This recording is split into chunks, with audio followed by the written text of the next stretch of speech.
heck, even at the Nintendo Direct Mini, this hypothetical Nintendo Direct Mini, it's, oh, we're announcing the Switch 2 next month. We're not going to say when, but it's happening next month. And then just the entirety of the internet goes into crazy mode for the next month until the trailer drops.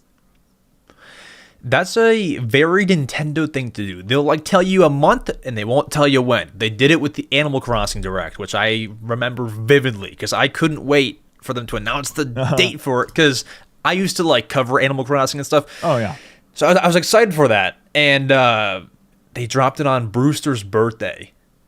So I don't know if they were to announce it in March, if they would like, so if they say, hey, you know, reveal in March, I don't know if they would coordinate it with some special timing, like March 3rd would be awesome. March 3rd that's would the be Switch awesome. Anniversary. But hear me out, Mario Day. Mario Day is a good one too. You either do Anniversary or Mario Day. There ain't nothing else in March for Nintendo. You can't do it too late because you have Princess Peach Showtime. Yeah, that releases on 22nd, I think.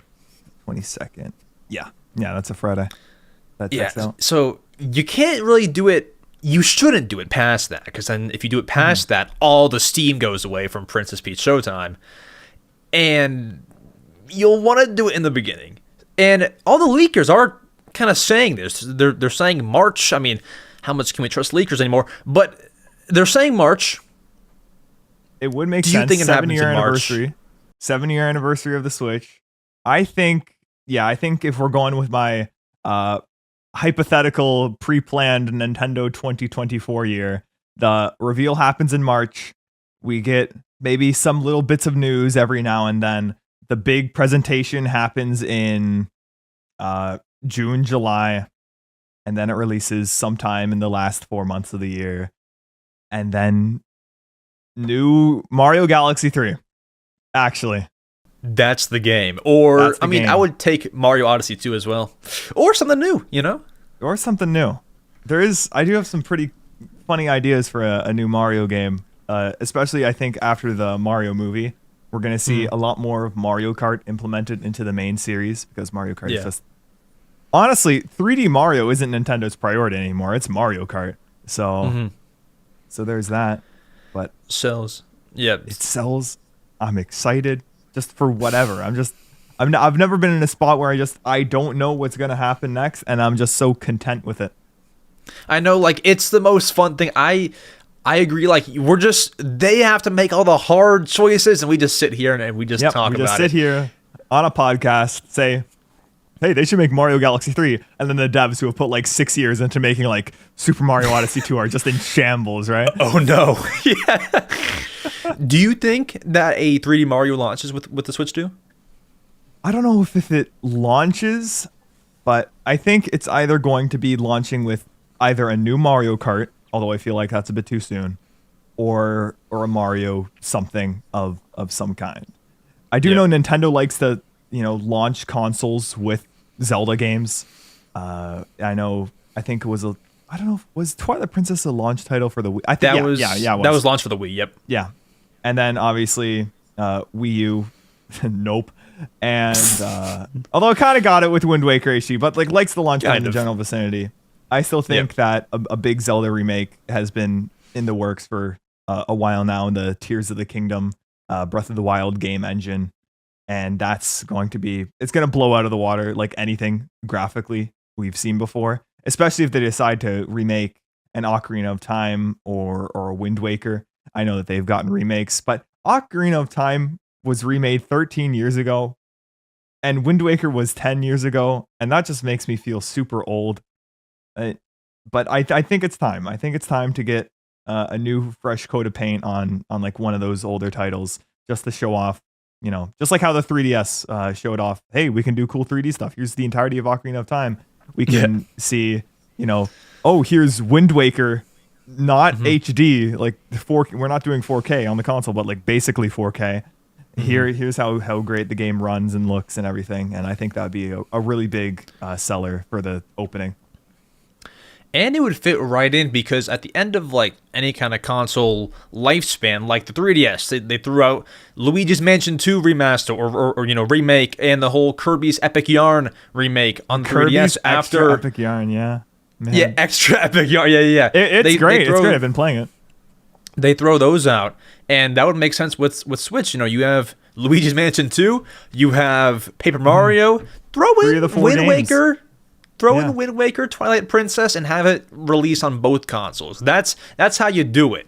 And then it's like super graphically updated on the Switch 2, and people are gonna be like, which version do I buy? And Nintendo just looks at you. Exactly. And says, hey, the Switch 2 just came out. Yeah. Another, my probably dream game is Mario Galaxy 3. But what I think, if Nintendo drops this opening day, this Switch 2 will probably be the best-selling console of all time just because of this alone. You drop Mario Galaxy 3 packaged in with a fully remade 2-in-1 That's like beyond my wildest dreams, but that would sell so much.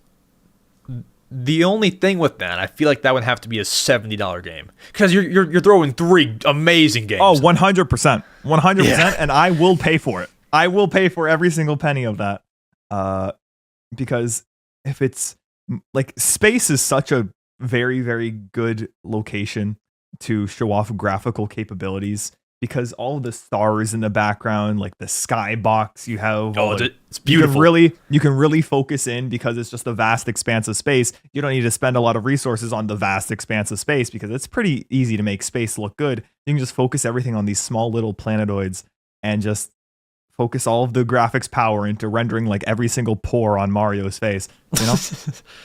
Exactly. And making any kind of remake is a big seller, because if they did remake Mario Galaxy 1 and 2, or Twilight Princess, or Wind Waker, people want those. So you're gonna be more inclined to get the Switch 2. You want to sell that, because Switch 2, I feel like, if it's not the whole 2-screen thing like we said, is gonna be a hard, not a hard sell, but if you look at it, NES to SNES, NES sold better. Wii to Wii U sold better. That's a bad example. But like DS to 3DS, DS sold, like the original always does better. How do you make the follow-up do better?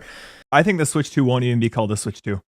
I think here's my big idea for the console, right? You have the 2 screens, right? But instead of folding up like a DS like this, it folds up like this. And then you can kickstand it like this and have a screen here, and have 2-player multiplayer. That's split screen, but it's quite literally just 2 screens. And that opens up for, I know, I was playing Clubhouse games a while back.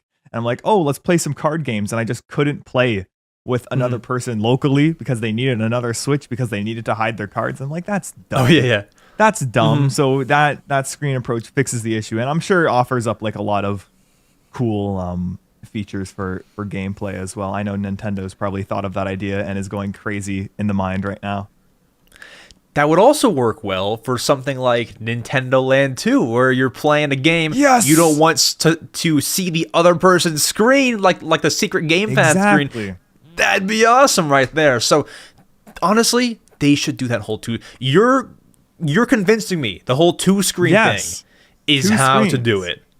And then, you take it, you detach the one screen. That one of the screens is actually the console. The other one is just the controller, right? And it's just good. It's just a good concept that I hope gets made. If not this console, Nintendo is 100% watching this podcast right now and going, they are. We should have done that. But they always seem to figure it out. Attention, can you hear me? The clip that you just watched from my podcast, The Mario Matter, your favorite Nintendo podcast, has just ended. If you want to see the full episode, click right here. If you want to subscribe to this channel or my main channel, click one of these channels down here. It's all great stuff. Adios from another life.